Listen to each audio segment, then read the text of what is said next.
चलिए, सत श्री अकाल, नमस्कार, प्रणाम, आदाब आप सभी को। मैं आप लोगों को दोस्त शिव एक बार फिर से आप लोग के बीच में हाजिर हूँ।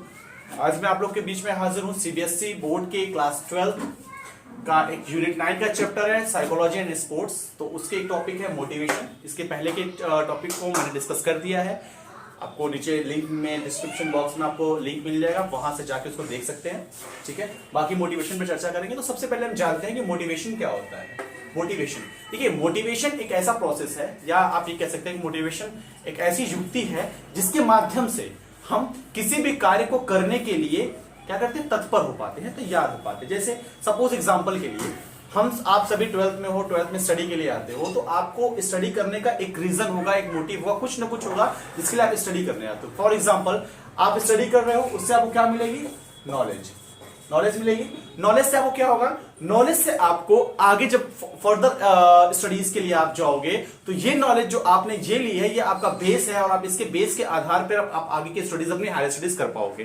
तो कहीं ना कहीं 12th की जो आपकी स्टडीज है, जो सिलेबस है, वो आपका क्या है, एक तरह से बेस है जिसको आप डे बाय डे इंक्रीज करते हो फर्दर एजुकेशन के लिए। दूसरी चीज, आपका सबसे बड़ा मोटिव क्या है, आप स्टडी करने आ रहे हो, उसके पीछे आपका एक मोटिवेशन है, उसके पीछे आपका एक लोभ है, एक लालच है, उसे आप क्या कह सकते हैं, जॉब। कि अगर सर हम पढ़ेंगे, सर पढ़ने के बाद हमें क्या मिलेगी, अच्छी जॉब मिलेगी, अच्छी अपॉर्चुनिटीज मिलेगी, अच्छा पैसा कमाएंगे।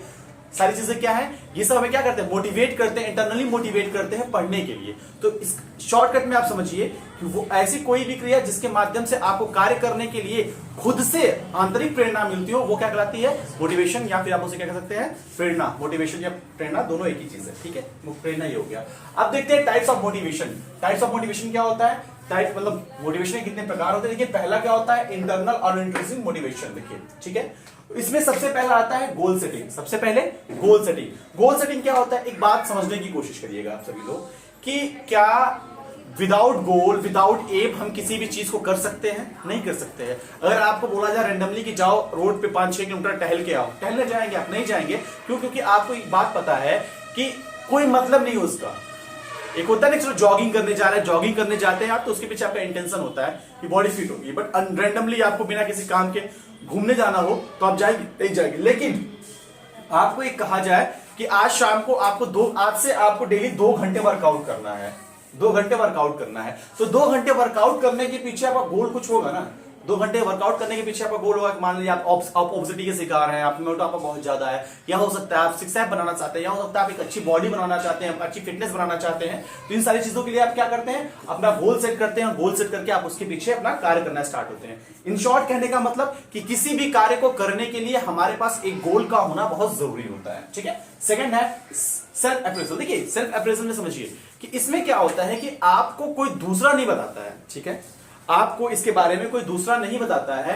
आप इसमें अपने आप को खुद टेस्ट करते हो, अपनी कमियों को आप खुद जानते हो, पहचानते हो, और उसको इंप्रोवाइज करने का काम करते हो। ठीक है। तीसरा आपका क्या है, ऑटो सजेशन। देखिए, ऑटो सजेशन में क्या है कि आप अपनी गलतियों को खुद जानिए, अपनी गलतियों को खुद पहचानिए, और अपने आप को खुद एडवाइस करिए कि आपकी गलतियां कहां है और आप अपने आप को कैसे करेक्ट कर सकते हैं। यानी कि ऑटो सजेशन मतलब समझिए, ऑटो मतलब खुद से, सजेशन मतलब सलाह, यानी कि खुद से खुद की गलतियों को जानते हुए उसे सही करने के लिए खुद को एडवाइस देना, सलाह करना, क्या कहलाता है, ऑटो सजेशन कहलाएगा।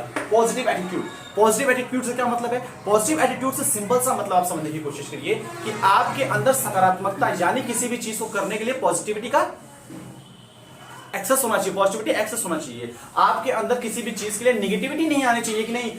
सपोज मैं आपसे बोलूं कि स्पोर्ट्स के माध्यम समझते हैं। सपोज आपको एक एग्जांपल दिया गया कि 20 बॉल्स है, 20 बॉल्स में आपको 80 हिट करना है। ठीक है, तो एक वहां पे दो माइंड आपका काम करता है। एक तो काम करता है पॉजिटिव, एक काम करता है नेगेटिव। आपका पॉजिटिव माइंड क्या करता है, इट विल बी या इट कैन बी, और दूसरा क्या करता है, कैसे हो पाएगा। ठीक है, तो अगर आप साइकोलॉजिकली स्ट्रांग हैं, आप मेच्योर हैं, और आपके अंदर कैपेसिटी है, ठीक है, तो आपका जो एटीट्यूड होगा वो क्या होगा, पॉजिटिव होगा।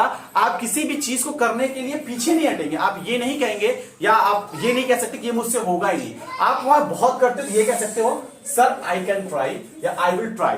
ठीक है, ये क्या होता है, पॉजिटिव होता है। उसके बाद क्या होगा, नॉलेज। देखिए, नॉलेज तो सबसे इंपॉर्टेंट चीज होती है। नॉलेज सबसे इंपॉर्टेंट चीज इसलिए है कि अगर नॉलेज नहीं होगी तो आप आगे कभी बढ़ ही नहीं सकते हो। हमारे एक चीज बेसिकली समझिए, आप जब नर्सरी में होते हो या फिर प्राइमरीज में होते हो, तो प्राइमरीज में आप जो सीखते हो ठीक है, वही उसी का तो विस्तारित रूप आपको आगे पढ़ाया जाता है। जैसे आप समझिए कि आपने जब 11th में ये चैप्टर पढ़ा होगा तो उसमें आपको इसके बारे में बताया गया होगा, साइकोलॉजी क्या होती है, स्पोर्ट्स में इसका रोल क्या होता है, ये बताया गया था। अब आप जब आ रहे हो, जब आप 12th में आ रहे हो तो इसे क्या किया गया, एक्सप्लेन कर दिया गया। एक्सप्लेन में मतलब इसमें मोटिवेशन भी दे दिया गया, टाइप्स ऑफ मोटिवेशन भी दे दिया गया, इसमें बॉन्ड भी दे दिया गया, जो भी सारे टॉपिक्स है इसमें वो सारे कर दिए गए। लेकिन बेस इसका क्या है, जो आपने 11th में पढ़ा था वो इसका बेस है, ठीक है। तो आपने जो 12th की स्टडी की वो किसके बेस पे की है, नॉलेज के बेस पे की है। जो आपका प्रीवियस नॉलेज रहा है उसी नॉलेज के बेस पे आपने आगे की स्टडी को कंटिन्यू किया है, ठीक है। ये तो आपका पॉइंट हो गया टाइप्स ऑफ मोटिवेशन का, ठीक है ना, टाइप्स ऑफ मोटिवेशन। इसमें इसका जो पहला पॉइंट था इंटरनल मोटिवेशन, यानी आंतरिक, यानी आपके अंदर से, आप स्वयं से, खुद से जो भी चीजें करते हो अपने आप को सक्सेस करने के लिए या फिर अपने आप को मोटिवेट करने के लिए, वो कहलाती है इंटरनल मोटिवेशन। इसमें किसी दूसरे बंदे के एडवाइस या किसी दूसरे बंदे का आपके लिए कोई हाथ इसमें नहीं होता है। इसके बाद आप आएंगे दूसरे में, ये होता है एक्सटर्नल या एक्सट्रीमिस्टिक मोटिवेशन, ठीक है। इसमें देखिए एक पॉइंट आपका आएगा पहला, रिवार्ड, ठीक है। पहला पॉइंट रिवार्ड। रिवार्ड मतलब सबको पता है, रिवार्ड मतलब होता है इनाम। तो क्या बताइए, ये अभी तो किसी तरह से इसको हम कर नहीं सकते हैं, इसके लिए प्रॉपर डेफिनेशन को जानना होगा कि रिवार्ड किस तरह का रिवार्ड। एक चीज समझिए, आपकी क्लास का कोई बच्चा, आपकी क्लास में बहुत सारे बच्चे हैं, 20 बच्चे, 25 बच्चे, 26 बच्चे हैं, ठीक है। 2 बच्चे जो बड़े अच्छे कॉम्पिटिटर हैं या 5 बच्चे जो बहुत अच्छे कॉम्पिटिटर हैं, ठीक है। दोनों एक हैवी कॉम्पिटिशन चलता है उनके अंदर, ठीक है। 55% एक का आ रहा है, सॉरी 85% एक का आ रहा है, ठीक है, दूसरे का 86% आ गया, ठीक है। अब ये बताइए, जो बच्चों में कंपटीशन है, क्या वो यहां पे उनके अंदर इस वाले बच्चे में 85% वाला बच्चा है, 86% वाले बच्चे के लिए उसके मन में कोई भावना जागृति होगी कि नहीं होगी? जाहिर सी बात है जागृत होगी। वो भावना होगी कंपटीशन की, या वो कहेगा कि यार कैसे, मतलब मैंने भी सेम मेहनत की थी, उसने भी सेम मेहनत की थी, तो फिर इसके नंबर कैसे ज्यादा, मेरे नंबर कैसे कम। नेक्स्ट एग्जाम में मैं अपने आप को पूरी तरह से प्रिपेयर करके एग्जाम दूंगा, ठीक है। नेक्स्ट एग्जाम में मैं अपने आप को इससे ज्यादा मेहनत करके अपने आप को एग्जाम दूंगा, हो सकता है नेक्स्ट हो। तो ये इसका रिवार्ड होगा जो ये एक्स्ट्रा पाएगा। या फिर इसको ऐसे समझिए, आप ये एग्जांपल बहुत प्रॉपर नहीं कहेगा, इसको ऐसे समझते हैं कि आपकी क्लास का कोई बहुत शैतान बच्चा है, आपकी क्लास का कोई बहुत शैतान बच्चा है, वो शैतानी कर रहा है क्लास में, मतलब वो शरारत ही करता है, टीचर्स की बात को नहीं सुनता है, आपको उसे ऑन द वे लाना है। तो आप क्या करेंगे, छोटे छोटे एग्जांपल्स, जैसे आपने उसे टास्क दे दिया कि अगर आज आप पूरे दिन क्लास में शरारत नहीं करोगे तो मैं आपको शाम को एक डेयरी मिल्क चॉकलेट दूंगा, जो भी है, टीचर्स फीमेल या मेल। सेकंड हो सकता है अगर आप ये बोलो कि अगर आप मार्क्स 10 नंबर एक्स्ट्रा ले आते हो आपको क्लास का मॉनिटर बना दिया जाएगा, ठीक है। अगर आप प्रोफेशनली बात करोगे तो उसे बोला जाए कि अगर आप ये एग्जाम क्रैक कर लोगे तो आपको जॉब दे दी जाएगी। ये सब चीजें क्या होती हैं, ये रिवॉर्ड के अंतर्गत आती हैं, ठीक है। दूसरा क्या होता है, पनिशमेंट। दूसरा क्या होता है, पनिशमेंट। पनिशमेंट क्या होता है, पनिशमेंट आप सभी को पता है, पनिशमेंट से मतलब होता है सजा का, ठीक है। वो फिजिकली भी होती है और वर्बली भी होती है। अगर आप किसी को क्लास के बीच में डांट देते हैं, क्लास के बीच में आपसे डांट देंगे तो क्या होगी, वर्बल पनिशमेंट होती है।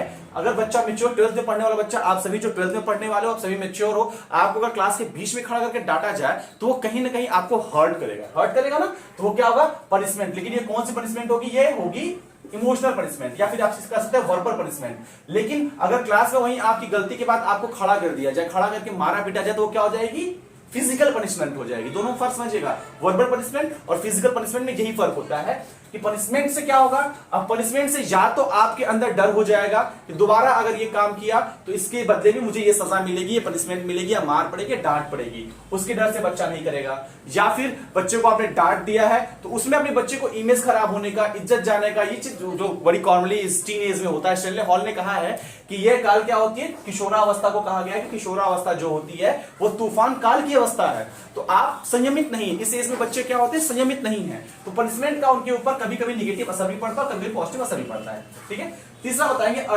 Active participation. देखिए अगर आप मोटिवेटेड हैं, ठीक है, आप सेल्फ मोटिवेटेड हैं, आप प्रेरित हैं किसी काम को करने के लिए, तो जाहिर सी बात है आपके अंदर एक्साइटमेंट ज्यादा होगी, एग्जांपल के लिए आप विराट कोहली को देख लीजिए, जब भी वो ग्राउंड पे होते हैं तो बड़े अटैकिंग होते हैं, बड़े एक्साइटेड होते हैं। क्यों? क्योंकि वो अपने आप से मोटिवेटेड है, सेल्फ मोटिवेटेड है, उनके अंदर कुछ भी कर गुजरने का, अपनी टीम को जिताने का एक क्या है, जज्बा है। तो उसके लिए वो क्या करते हैं, हमेशा एक्टिव पार्टिसिपेशन करते हैं। दूसरा क्या है, ऑडियो विजुअल एड्स। देखिए ऑडियो विजुअल एड्स का मतलब होता है, इसे अदर लैंग्वेज में कहते हैं टीचिंग लर्निंग मटेरियल।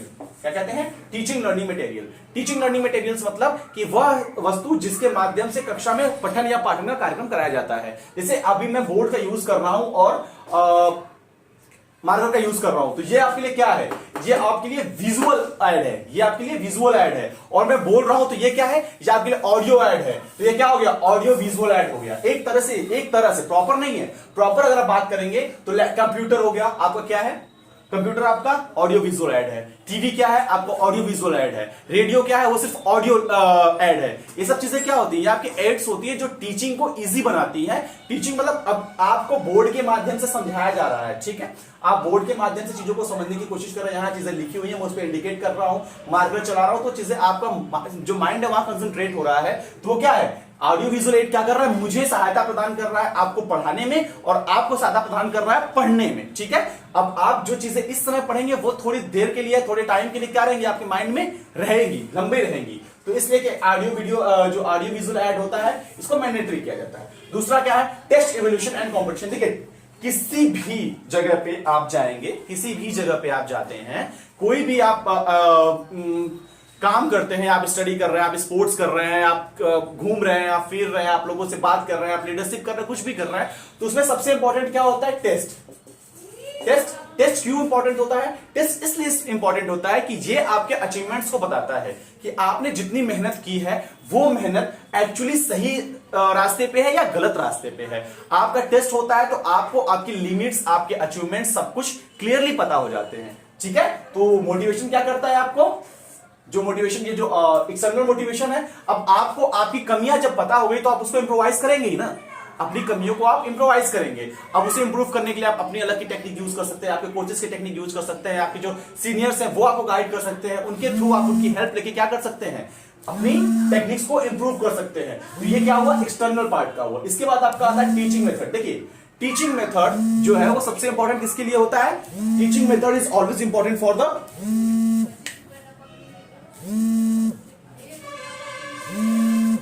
तो बिल्कुल आपको सामने जो चीजें दिख रही हैं, आपने अभी तक जो किया, ठीक है, क्या किया हमने, टेस्ट इवोल्यूशन एंड कंपटीशन, ये भी हमने कर लिया, ठीक है। इसके बाद आपका अगला पॉइंट जो आता है उसको बोलते हैं टीचिंग मेथड। देखिए एक कोच हो, आप स्पोर्ट्स के थ्रू आइए तो एक कोच हो या फिर आपके क्लास का टीचर हो, सबसे इंपॉर्टेंट होता है आपके टीचर के पास या आपके कोच के पास, आपका कोच बहुत अच्छा प्लेयर रहा हो अपने टाइम पे, आपका टीचर बहुत अच्छा स्टूडेंट रहा हो या बहुत ही अच्छा नॉलेज उनके पास हो, वो किसी काम का नहीं होता जब तक उनके अंदर एग्जीक्यूशन की बेहतरीन टेक्निक ना हो। कहने का मतलब क्या है कि जब टीचर आपको पढ़ा रहे हैं तो पढ़ाते टाइम जो टेक्निक वो यूज कर रहे हैं, जो मेथड वो यूज कर रहे हैं, वो ऐसा मेथड होना चाहिए जो बच्चों के रीच में हो या फिर बच्चों के जो इन्वायरमेंट है या बच्चों के जो जिस माहौल में बच्चे रह रहे हैं, वो एग्जांपल्स या वो मेथड उनके उस बीच से निकाल के ले आइए ताकि बच्चे उस सिचुएशन को या उस कॉन्सेप्ट को अपने रियल लाइफ से कोरिलेट कर सके और उसे प्रॉपरली समझ सके, ठीक है। तो टीचिंग मेथड सबसे इंपॉर्टेंट होता है। उसके बाद आपका आता है टीचर प्यूपिल रेशियो। देखिए टीचर प्यूपिल रेशियो का मतलब सिंपल सा है कि जो टीचर है और वो प्यूपिल है उनके बीच में जो संबंध है, ठीक है, वो क्या होना चाहिए, सॉरी टीचर प्यूपिल रिलेशनशिप की बात नहीं कर रहा हूं, वो रेशियो गलत हो गया, ठीक है, और रिलेशनशिप की बात कर रहा हूं। इसमें क्या होता है कि एक टीचर और एक प्यूपिल यानी स्टूडेंट समझ लीजिए, उनके बीच का संबंध अच्छा होना सबसे इंपॉर्टेंट होता है, क्योंकि अगर टीचर और स्टूडेंट के बीच का संबंध ही अच्छा नहीं होगा तो कभी ना तो स्टूडेंट उस टीचर से पढ़ना चाहेगा और ना ही टीचर स्टूडेंट को पढ़ाना चाहेगा।